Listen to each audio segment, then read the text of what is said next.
Today's video is fun. It's all about the spring fling. Now we are going to start with some very basic, easy to find $1, $2 items that you have kicking around your home, or you can certainly find at a thrift store, and we are going to embellish them and make them beautiful. And you are going to definitely want to see the last two. If you have a cookie cutter or a mold, or even a stamp, you are going to roll out your clay, stamp on it, and cut it out, or use your cookie cutter or whatever you have to get a spring embellishment. Now, I am using this most absolutely adorable lamb from this biscuit or cookie mold. I don't even know what it is, this cast iron thing I picked up at an antique store last month. And you'll need a basket or a bowl or something that you can embellish. I got this basket, oh gosh, years ago for I believe $1, and I used it in another DIY for Christmas, letters to Santa. And I am going to just keep the basics that are already on it, and I am just going to embellish over it. So I painted this little sheep with white paint, and when that dried, took some antiquing glaze and then wiped that back so that the detail of the mold will show through. And then here I had already put a piece of drop cloth with some lace trim years ago on the front of this basket, so I am actually going to leave it. Can't get that word off, but that's okay. I am going to glue that sheep right over it. And then once I have that finished, I am going to fill this sweet little basket with some greens and a little bit of a doily that I got at the Goodwill bins for probably 10 cents because it goes by weight. And that is all I am going to do with this first one. It is so easy to upcycle a basket. So if you have a little basket in your stash, grab a little bit of drop cloth, grab a little bit of clay, and embellish that and fill it up with whatever makes you happy for springtime. So that is my first quick thrift flip. I thrifted this adorable green birdcage thing at the Goodwill bins for about $1. Originally intending to spray this in a neutral tone, which is more my style, but I have this bird and it has the perfect green on it already, and it has a hint of blue, and so I decided that I am going to leave the green for now. And I am simply going to go through my stash and pull out different eggs, different nests, some feathers, some things that I've had in my stash from springtimes past.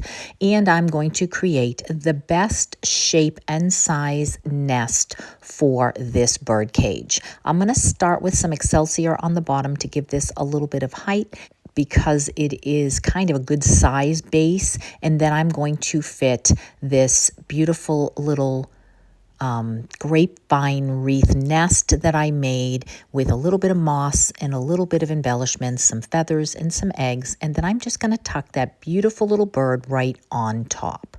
And I do think it needs a little white, so I'm going to pop a little bit of some white florals from my stash with a little bit of greens, and that is all I'm going to do for this very versatile little bird cage for now. And I can certainly update this again with a little spray paint and a whole different feel in the future. I can add a tag or some ribbon or any number of things to make that go with whatever I decide to do over the next year or two. This was a phenomenal find for $1. I don't know that you can find one for $1, but certainly you might have something that would act like a bird cage in your stash. Today's video is part of the Thrifted Flips and Finds collaboration, which is hosted by Dawn at Shabby Meets Bling and Shelly at Repurposed My Way, and I will have their channels in my description box, as well as a playlist of other creators who have joined in for this thrifted fun. Moving on to this item, which I got again at the Goodwill bins probably for 50 cents, and it's very unique. I have not seen one like it before. It reminds me of a hat box, really, that kind of material, but it was evidently for a mug. Rather than rustic or primitive, my style heads a little bit more to the vintage, so I have decided that I am going to take this beautiful little item and I am going to remove those cheap looking handles, and I am going to pull out all of the scraps of the IOD transfers that I have left. And I'm going to give this basic kind of black and white background a bit of a, shall we say, mixed media feel here. I want to add some color. I want to add some springtime to this, but I want that subtle background as if I had a paint inlay or something in the back, which would be a great idea. If you do not have something that already has some detail on it, you could certainly get a decoupage napkin or a paint inlay or something in that sepia tone or black and white tone to give this that feel, especially if you are working with like a very plain hat box or something. So I just go ahead and obviously take out bits and pieces, cut what I want, and then kind of filling in the blank spaces, just adding some botanicals, some bugs, butterflies, florals, whatever I find in my stash to pull out some of that springtime feeling that goes with my home decor. To just keep layering these until you get the feel that you like.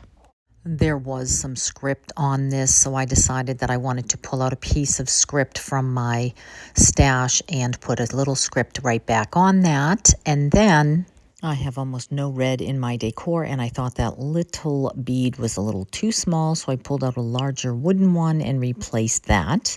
And then I have this gorgeous green velvet ribbon, so I am going to cut that in half, and I am going to put that in the holes where I had removed the handles. And that is going to be all that I do to make this absolutely beautiful in my living room, where I had my display at Christmas time, which was a nod to a partridge in a pear tree, but actually decided to keep this up for spring, eliminating anything too Christmassy, but keeping the greens, that sagey green and that beautiful yellow tones that I thought this went so well with. And so that, I think, has just come out so lovely. It was already a great little thing to start with, but I just love those touches and would love to know what you think about this item. If this is something that you would like to try with your scrap transfer pieces, this was so fun. And now I am going to do something with my beautiful little bunny molds. And I am just pressing some of the Model Magic clay into each of those 3 bunnies, because I picked up this, I think, on the good table at my dump. And somebody had attempted to paint a bunny, not all that well. So I am simply going to take out my white chalk paint, and I am going to cover the entire piece of wood. That's like a board on the interior, and I'm going to just paint the whole thing with this, going over the black and the gold of the frame and giving that 2 good coats to give myself just a clean slate to work with, because I have an idea of a rustic, maybe more vintage feel that I want in my home. And so once I get the 2 good coats of that on there and that's fully dry, I will use the antiquing glaze, and I'm going to go over the frame portion of this. I want this to have that vintage look, and I also want to bring out that little hobnail design that is on that frame. So once I get the glaze on there, I will just take a paper towel and wipe the bulk of that back, just giving me that hint of vintage and bringing out those details. And then I am going to just paint the bunnies white and then add the antiquing glaze over top of the bunnies as well, because I really love the way that that glaze pulls out the design in these molds. These molds are so beautiful. If you missed my last few videos, I have done a number of Easter baskets using them. I've also put chocolate in these molds, and for Easter, little Easter bunnies, and just had a lot of fun with some different ways of using this IOD mold.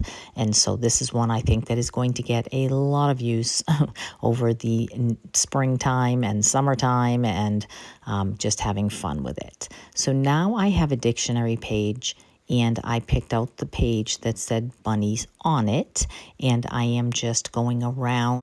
This is a very old and very brittle piece of paper, so I literally was able to cut it with my fingernail. And now I am just going to take a little bit of distressing ink and go around the entire edge of that for that same vintage feel.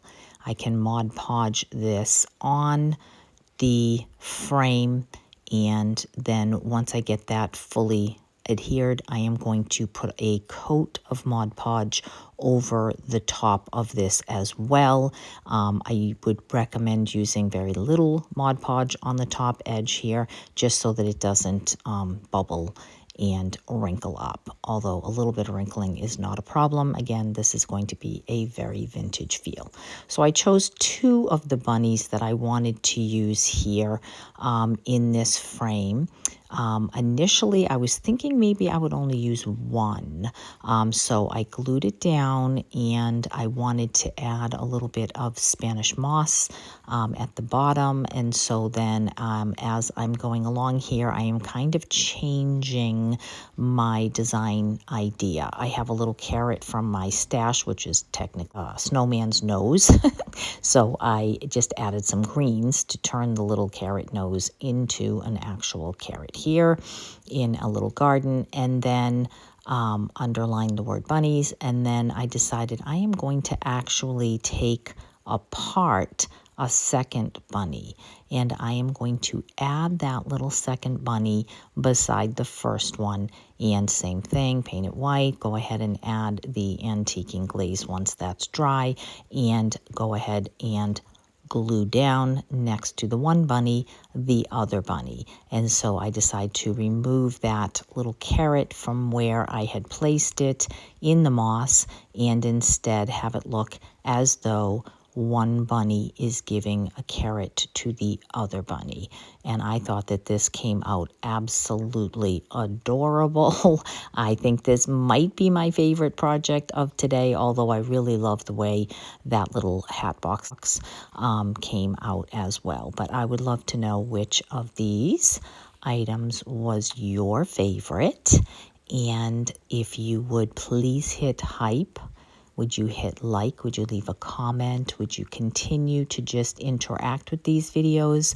Because that absolutely does help us here on YouTube. That is just what YouTube seems to like. So we really appreciate that.